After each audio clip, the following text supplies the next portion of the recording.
Здравейте, колеги! Виждате ли, натопчихме с бургия гривните. Виждате ли как извира? Виждате ли? Навсякъде извира. Виждате ли? Виждате ли как е по водата?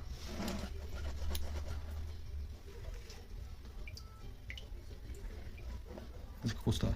На въпроса какво е да наречи. Навсякъде извира.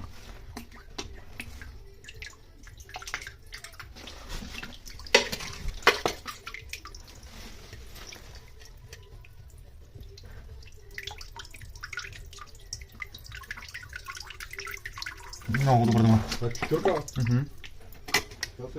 Да. Навсякъде извира по-малко. Намеряме спак на 15 метра.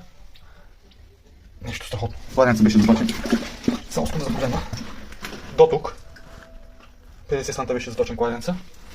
Навсякъде надупчено. Перфорирано.